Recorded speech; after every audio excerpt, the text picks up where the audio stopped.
이 시간 하나님께서 우리에게 주시는 말씀은 사도행전 1장 7절과 8절 우리 두 절 말씀입니다.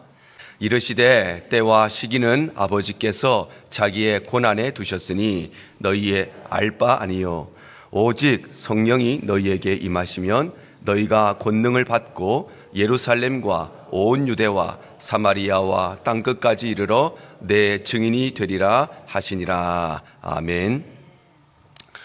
우리 예수님께서는 하늘의 보좌를 버리시고 우리 인간을 찾아오시는 분이시고 또한 우리를 찾아오셔서 병든 우리의 영혼과 또 우리의 마음과 육신을 회복시키시는 분이시고 우리를 새롭게 위로하시고 격리하실 뿐만 아니라 특별히 십자가의 보혈을 통해서 우리를 용서하시고 또한 예수님께서는 용서받은 우리 성도들이 이 땅 위에서 마지막 때를 바라보며 무엇을 기억하며 살아가야 되는가 예고하실 뿐만 아니라 우리를 변화시키시는 분이십니다. 그리고 예수님께서는 이 모든 일들을 완성시키시기 위해서 예수님은 선교를 하십니다. 바로 예수님께서는 죄와 저주와 멸망에 빠진 우리 인간을 구원하시고자 하는 이 위대한 사역을 친히 이루어 가시는 분이시라는 것입니다. 그렇다면 예수님께서는 어떻게 선교하시는가? 먼저 예수님은 선교의 설계자가 되십니다. 바로 예수님은 모든 선교의 사역을 계획하시고 준비하시는 선교의 설계자시라는 것입니다. 예수님께서는 복음을 위해서 가장 먼저 12명의 제자들을 부르셨습니다. 마태복음 10장 1절에서 4절이 이렇게 기록을 합니다. 예수께서 그의 12제자를 부르사 더러운 귀신을 쫓아내며 모든 병과 모든 약한 것을 고치는 권능을 주시니라. 12사도의 이름은 이러하니 베드로라 하는 시몬을 비롯하여 그의 형제 안드레와 세베대의 아들 야고보와 그의 형제 요한, 빌립과 바돌로메, 도마와 세리마테, 알페오의 아들 야고보와 다데오, 가나나인 시몬과 및 가룟 유다 곧 예수를 판자라.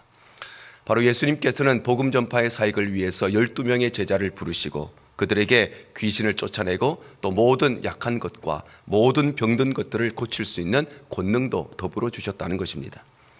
그리고 예수님께서는 제자들에게 이렇게 말씀하시면서 보내십니다. 마태복음 10장 5절과 6절입니다. 예수께서 이 12를 보내시며 명하여 이르시되 이방인의 길로도 가지 말고 사마리아인의 고을에도 들어가지 말고 오히려 이스라엘 집에 잃어버린 양에게로 가라. 바로 예수님께서는 이 12명의 제자들을 어디로 부르셨는가? 이방인에게 보내신 것이 아니라 또는 사마리아 땅에 보내신 것이 아니라 이 12명의 제자들은 이스라엘의 잃어버린 양들에게 즉 온 유대와 예루살렘에 살고 있는 동족들에게 보내신 것입니다. 그런가 하면 예수님께서는 그곳을 초월해서 예루살렘과 유대 땅을 초월해서 사마리아의 복음을 전하기 위해서 빌립을 준비하셨습니다. 사도행전 8장 4절과 5절입니다. 그 흩어진 사람들이 두루 다니며 복음의 말씀을 전할새 빌립이 사마리아 성에 내려가 그리스도를 백성에게 전파했다 말씀합니다. 바로 예수님께서는 사마리아 땅의 복음을 전하기 위해서 빌립이라는 사람을 준비시키셔서 보내셨다는 것입니다. 우리가 첫날에 사마리아 여인에 대해서 말씀 나누면서 말씀드렸지만 이 사마리아는 원래 북이스라엘의 중심지였지만 BC 722년에 아수르에 의해서 멸망을 당하게 되면서 그들은 이방인과 피가 섞이는 불행과 아픔을 겪었습니다. 그러한 이유들 때문에 북쪽에 갈릴리 지역에 살고 있던 유대인들이나 아니면 남쪽에 유대 지역에 살고 있던 유대인들 즉 피가 섞이지 않는 유대인들에 의해서 그들은 바로 많은 멸시를 받고 경멸을 받고 그야말로 피가 섞였다는 이유 때문에 이방인과 같은 개와 같은 존재로 여겨졌습니다. 그래서 사마리아는 사람들로부터 버림을 받고 세상으로부터 버림을 받고 동족으로부터 버림받았을 뿐만 아니라 그래서 유대인들은 이 사마리아 사람들과 상종조차 하지 않고 눈도 마주치지 않고 얼굴도 쳐다보지 않고 말도 섞지 않고 아니 사마리아 땅을 밟지도 않았습니다. 그러나 예수님께서는 사람들로부터 버림받은 그 땅 그래서 아무도 가지 않으려고 하는 그 땅 아니 밟으려고도 안 하는 그 땅 그래서 누구도 복음을 들고 가지 않았던 그 땅에 복음을 전하시기 위해서 빌립을 준비하시고 보내신 것입니다. 뿐만 아니라 예수님께서는 땅끝까지 복음을 전하시기 위해서 바울을 준비하셨습니다. 사도행전 9장 3절에서 5절입니다. 사울이 길을 가다가 다메섹에 가까이 이르더니 호련히 하늘로부터 빛이 그를 둘러 비추는지라 땅에 엎드러져 들음에 소리가 있어 이르시되 사울아 사울아 네가 어찌하여 나를 박해하느냐 하시거늘 대답하되 주여 누구시니까 이르시되 나는 네가 박해하는 예수라. 바로 예수님께서는 교회를 핍박하기 위해서, 성도를 핍박하기 위해서 다메섹으로 달려가던 바울을 아주 극적인 방법으로 그를 부르시고 만나시는데, 그를 부르신 이유, 그를 만나신 이유는 다름 아니라 땅끝까지 복음 전하는 일에 사용하시기 위해서였습니다. 그래서 예수님께서는 아나니아를 환상 중에 보내셔서 예수님을 만난 이후에 충격에 빠져서 3일 동안이나 먹지도 못하고 마시지도 못하고 보지도 못하고 깊은 영적인 침체와 또 예수를 만난 충격 가운데 있던 이 바울을 직접 찾으라고 말씀하시면서 이렇게 말씀하십니다. 사도행전 9장 15절입니다. 주께서 이르시되 가라, 이 사람은 내 이름을 이방인과 임금들과 이스라엘 자손에게 전하기 위하여 택한 나의 그릇이라. 바로 예수님께서는 바울을 왜 부르셨는가? 바울을 예루살렘과 온 유대와 사마리아 땅을 넘어서서 이방인들에게 복음을 전하기 위해서 예수님께서는 이 바울을 택하셨다고 말씀하시는 것입니다. 이와 같이 예수님께서는 모든 선교의 사역을 계획하시고 준비하시는 선교의 설계자가 되시기 때문에 예루살렘과 온 유대 땅에 복음을 전하기 위해서 예수님은 12명의 제자들을 준비시키시고, 뿐만 아니라 누구도 가지 않으려고 하는 사마리아 땅에 복음을 전하기 위해서 예수님은 빌립을 준비시키시고, 또 땅끝까지 복음을 전하게 하기 위해서 예수님께서는 이 바울을 아주 극적으로 부르시고 준비시키시고 보내신 것입니다. 그런가 하면 예수님께서는 선교의 주인공이 되십니다.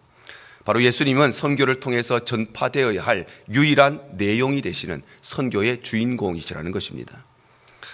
예수님께서는 예루살렘과 온 유대 땅에 복음을 전하기 위해서 12명의 제자들을 부르시고 3년 동안 그들과 함께 하시면서 그들을 훈련시키시고 준비시키셨습니다. 그러던 중에 예수님께서는 변화산에서 영광스럽게 변형되신 모습을 그들에게 보이시고 이런 질문을 던지십니다. 마태복음 16장 13절에서 15절입니다. 예수께서 빌립보 가이사랴 지방에 이르러 제자들에게 물어 이르시되 사람들이 인자를 누구라 하느냐? 이르되 더러는 세례 요한, 더러는 엘리야, 어떤 이는 예레미야나 선지자 중에 하나라 하나이다. 이르시되 너희는 나를 누구라 하느냐? 바로 예수님께서는 제자들에게 질문을 하는데, 사람들은 나를 선지자라고 이야기하는데, 사람들은 나를 엘리야 같은, 예레미야 같은 선지자 중에 한 명이라고 이야기하는데, 너희들은 나를 누구라고 생각하느냐? 그렇게 질문하신 것입니다. 베드로가 이렇게 대답하죠. 마태복음 16장 16절입니다. 시몬 베드로가 대답하여 이르되 주는 그리스도시요 살아계신 하나님의 아들이시니이다. 바로 그는 대답하기를 세상 사람들은 예수님을 선지자 중에 한 명이라고 생각하지만 나는 예수님을 그리스도시요 살아계신 하나님의 아들이라고 믿는다고 고백한 것입니다. 그러자 예수님께서 이 고백을 크게 기뻐하시고 칭찬하셨습니다. 마태복음 16장 17절 18절입니다. 예수께서 대답하여 이르시되 바요나 시몬아 네가 복이 있도다. 이를 내게 알게 한 이는 혈육이 아니요 하늘에 계신 내 아버지시니라. 또 내가 내게 이르노니 너는 베드로라. 이 반석 위에 내 교회를 세우리니 음부의 권세가 이기지 못하리라.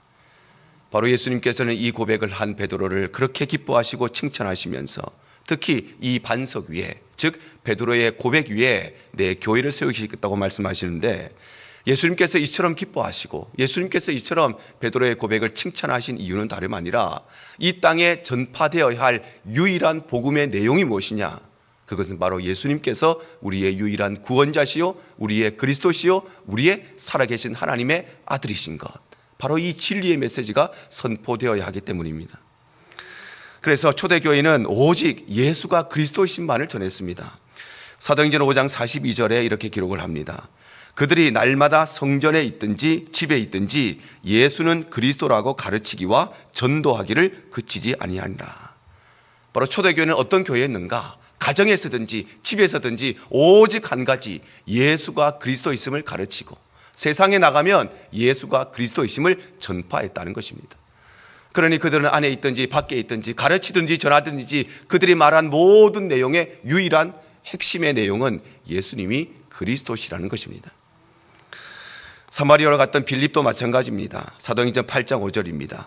빌립이 사마리아 성에 내려가 그리스도를 백성에게 전파했다. 바로 빌립이 사마리아 성에 내려가서 무엇을 전파했는가? 사람의 지식이나 사람의 지혜나 좋은 정보를 전파한 것이 아니라 이 땅의 도덕이나 이 땅의 윤리를 전파한 것이 아니라 빌립은 사마리아 땅에 내려가서 오직 우리의 유일한 구원자 되시는 예수 그리스도만 전파했다는 것입니다. 핍박으로 흩어진 성도들도 마찬가지입니다. 사도행전 11장 19절에서 20절입니다. 그때에 스데반의 일로 일어난 환란으로 말미암아 흩어진 자들이 베니게와 구브로와 안디옥까지 이르러 유대인에게만 말씀을 전하는데 그 중에 구브로와 구레네 몇 사람이 안디옥에 이르러 헬라인에게도 말하여 주 예수를 전파했다 말씀합니다. 바로 이 초대교회에 들이닥쳤던 이 스데반의 순교 사건을 중심으로 하는 이 핍박 가운데 사도들을 제외한 모든 성도들은 이 핍박을 피해서 여러 지역으로 흩어지게 되는데 그 중에 어떤 사람들이 안디옥에 이르게 되고 그곳에 있던 헬라인들에게, 즉 이방인들에게도 예수를 전파했는데 그것은 다름 아니라 바로 예수의 복음이 그들에게 가장 필요한, 그들에게 전파되어야 될 내용이었다는 것입니다. 뿐만 아니라 이방인에게 복음을 전한 사도 바울도 마찬가지입니다. 사도행전 18장 5절입니다. 실라와 디모데가 마게도냐로부터 내려오매 바울이 하나님의 말씀에 붙잡혀 유대인들에게 예수는 그리스도라 밝히 증언했다 말씀합니다. 바로 이방인의 사도로 부름받은 이 사도 바울도 전 세계를 돌아다니면서 어떤 복음을 전파했는가? 다른 것을 전한 것이 아니라 예수가 그리스도이심, 예수가 우리의 구원자 되심, 예수가 살아계신 하나님의 아들이심만을 전파했다는 것입니다.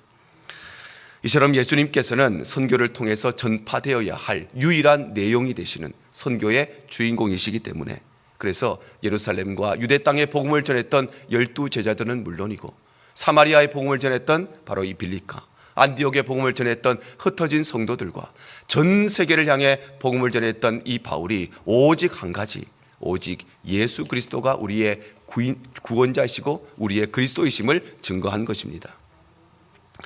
뿐만 아니라 예수님은 선교의 진행자가 되십니다. 바로 예수님은 선교의 모든 것을 친히 주도하시고 이끌어 가시는 선교의 진행자시라는 것입니다. 그래서 예수님께서는 부활하신 후에 하늘로 승천하시면서 제자들에게 이렇게 말씀하십니다. 사도행전 1장 7절과 8절입니다. 이르시되 때와 시기는 아버지께서 자기의 권한에 두셨으니 너희가 알 바 아니요 오직 성령이 너희에게 임하시면 너희가 권능을 받고 예루살렘과 온 유대와 사마리아와 땅끝까지 이르러 내 증인이 되리라 하시니라 말씀합니다. 바로 예수님께서는 마지막으로 제자들에게 땅끝까지 이르러 복음을 전하라고 말씀하시는데 특별히 예수님께서는 내 증인이 되어라 이렇게 말씀하시는 것이 아니라 내 증인이 되리라 이렇게 말씀하십니다.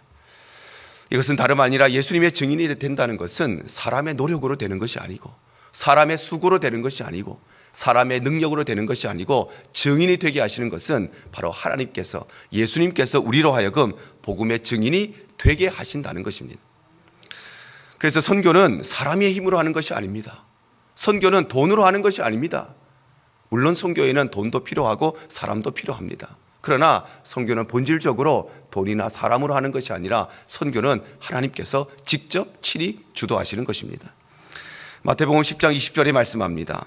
말하는 이는 너희가 아니라 너희 속에서 말씀하시느니 곧 너희 아버지의 성령이시니라. 바로 복음은 사람을 통해서 전파됩니다. 그런데 복음이 비록 사람을 통해서 전파되고 전달되지만 그러나 그 말씀이 전파되게 하시는 분은 바로 하나님이시고 우리 안에서 말씀하시는 분은 바로 예수님이시라고 말씀하시는 것입니다. 그래서 예수님께서는 복음이 전파되는 곳곳마다 사람을 통해서 복음이 전파되는 곳곳마다 하나님께서 친히 구원의 역사를 이루셨습니다. 사도행전 2장 40절 41절입니다. 또 여러 말로 확증하며 권하여 이르되 너희가 이 패역한 세대에서 구원을 받으라 하니 그 말을 받은 사람들은 세례를 받음에 이날에 신도의 수가 3,000이나 더하더라. 바로 오순절날 성령께서 마가다락방에 임하셨을 때에 베드로가 성령의 충만함을 받고 담대하게 말씀을 전할 때에 말씀을 전한 이는 베드로였지만 그러나 하나님께서 그 가운데 역사하시고 그래서 3,000명이 예수를 믿는 부흥의 역사를 허락해 주신 것입니다. 빌립에게도 마찬가지입니다. 사도행전 8장 5절에서 8절입니다. 빌립이 사마리아 성에 내려가 그리스도를 백성에게 전파하니 무리가 빌립의 말도 듣고 행하는 표적도 보고 한 마음으로 그가 하는 말을 따르더라. 많은 사람에게 붙었던 더러운 귀신들이 크게 소리를 지르며 나가고 또 많은 중풍병자와 못 걷는 사람이 나오니 그 성에 큰 기쁨이 있더라. 바로 빌립이 사마리아 성에 내려가서 사람의 지식이나 사람의 지혜나 사람의 정보를 전달해 준 것이 아니라, 착하게 살라고 도덕과 윤리를 전파한 것이 아니라 주 예수를 전파했을 때에 바로 예수님께서는 빌립을 통해서 귀신이 떠나가게 하시고 모든 병자들이 회복되게 하시고 뿐만 아니라 그곳의 사람들이 구원의 은혜를 얻게 하신 것입니다. 흩어진 성도들도 마찬가지입니다. 사도행전 11장 20절 하반절에서 21절입니다. 주 예수를 전파하니 주의 손이 그들과 함께 하심에 수많은 사람들이 믿고 주께 돌아오더라. 바로 예루살렘 교회에 닥친 핍박을 통해서 여러 지역으로 흩어졌던 성도들이 그곳에서 주 예수를 전파했는데, 그때 어떤 일이 벌어졌는가? 그들이 예수를 전파하니, 사람이 예수를 전파하니 바로 주의 손이 그들과 함께 하셔서 예수님께서 친히 그의 복음을 통해서, 사람이 전달한 그 복음을 통해서 수많은 사람들이 복음을 듣게 하시고 수많은 사람들이 복음을 믿게 하시고 세례를 받게 하셨다는 것입니다. 바울에게도 마찬가지입니다. 사도행전 18장 8절입니다. 또 회당장 그리스도보가 온 집안과 더불어 주를 믿으며 수많은 고린도 사람도 듣고 믿어 세례를 받더라. 바로 사도 바울이 사명을 가지고 전 세계를 향해 복음을 전합니다. 어느 곳에 가든지. 오늘 성경에 고린도에 가서 복음을 전할 때에도 복음을 전한 사람은 바울이지만, 그러나 그 속에서 예수님께서 역사하시고 복음을 듣는 모든 이들이 예수를 믿고 세례를 받는 구원의 역사를 허락해 주신 것입니다. 이와 같이 예수님께서는 모든 선교를 친히 주도하시고 이끌어 가시는 선교의 진행자이시기 때문에, 그래서 제자들이 예루살렘과 온 유대 땅에 복음을 전할 때에도, 빌립이 사마리아 성에 내려가서 복음을 전할 때에도, 흩어진 성도들이 안디옥에서 복음을 전할 때에도, 사도 바울이 전 세계를 돌아다니면서 복음을 전할 때에도 비록 복음이 사람을 통해서 전달되었지만, 그러나 그들을 통해서 예수님께서 말씀하시고 그들이 전한 복음 앞에 예수님께서 구원의 역사를 이루어 가신 것입니다. 이와 같이 예수님께서는 선교하시는 분이십니다. 바로 예수님은 선교의 모든 것들을 계획하시고 준비하시는 선교의 설계자가 되시고, 또한 선교를 통해서 전파되어야 할 유일한 내용이 되시는 바로 선교의 주인공이 되시고, 뿐만 아니라 예수님은 선교의 모든 것을 친히 주도하시고 이끌어 가시는 선교의 진행자이신 것입니다. 그래서 예수님께서는 제자들에게 이렇게 말씀하십니다. 마태복음 28장 19절 20절입니다. 그러므로 너희는 가서 모든 민족을 제자로 삼아 아버지와 아들과 성령의 이름으로 세례를 베풀고 내가 너희에게 분부한 모든 것을 가르쳐 지키게 하라. 볼지어다 내가 세상 끝날까지 너희와 항상 함께 있으리라 하시니라. 바로 예수님께서는 제자들에게 내가 갈 텐데 이렇게 한번 해보지 않겠느냐 제언하거나 또는 권유하신 것이 아니라, 얘들아 열심히 한번 해봐라 그렇게 격려하신 것이 아니라, 내 생각은 이러이러한데 너희들 생각은 어떠냐 그렇게 의도를 물어보신 것이 아니라, 예수님께서는 제자들에게 선교를 명령하신 것입니다. 그래서 선교는 해도 되고 안 해도 되는 선택사항이 아니라, 형편이 되면 할 수도 있고 형편이 안 되면 안 할 수도 있는, 우리 스스로 결정할 수 있는 사항이 아니라, 선교는 거부할 수도 없고 중단될 수도 없는 하나님의 준엄한 명령인 것입니다. 그래서 성경이 이렇게 말씀하십니다. 디모데후서 4장 2절 하반절입니다. 너는 말씀을 전파하라. 때를 얻든지 못 얻든지 항상 힘쓰라 말씀합니다. 바로 성경은 우리에게 때를 얻든지 못 얻든지, 우리의 형편이 되든지 안 되든지, 우리의 상황이 이러하든지 저러하든지 항상 복음을 전하는 일에 힘쓰라고 말씀하시는데, 그 이유는 다름 아니라 선교는 우리가 하는 것이 아니라 선교는 예수님께서 시작하시고 예수님께서 준비하시고 예수님께서 계획하시고 예수님이 진행하시고 예수님이 마무리하시고 예수님께서 친히 완성하시기 때문입니다. 그러므로 사랑하는 성도 여러분, 예수님은 오늘 또 변함없이 생명을 구원하시는 선교하시는 분이심을 꼭 기억하시길 바랍니다. 그래서 우리의 삶이, 우리의 가정이 바로 이 선교의 사명을 붙들고 주님 다시 오시는 그날까지 선교의 삶을 살아가는 믿음의 삶이 되시기를 바랍니다. 그래서 우리 교회가 우리 예수님 말씀하신 이 선교의 사명을 끝까지 최선을 다해서, 그래서 이 선교의 사명을 완성하고 완수하는 믿음의 공동체가 되기를 축복합니다. 그럴 때에 우리는 선교의 주인공이신 예수 그리스도를 드러내고 이를 통하여 우리가 지음받고 우리가 살아가고 우리가 숨을 쉬고 우리가 이곳에 있는 유일한 이유, 하나님의 영광을 드러내는 일에 우리가 아름답게 쓰임을 받으며 주님의 재림을 기대하는 거룩한 백성으로 살아가게 될 줄로 믿습니다. 고난주간을 지내며 우리 모든 성도들, 또 우리의 가정과 우리의 일터와 교회 가운데 이 은혜가 넘치시기를 주님 이름으로 축복합니다. 가장 좋은 길로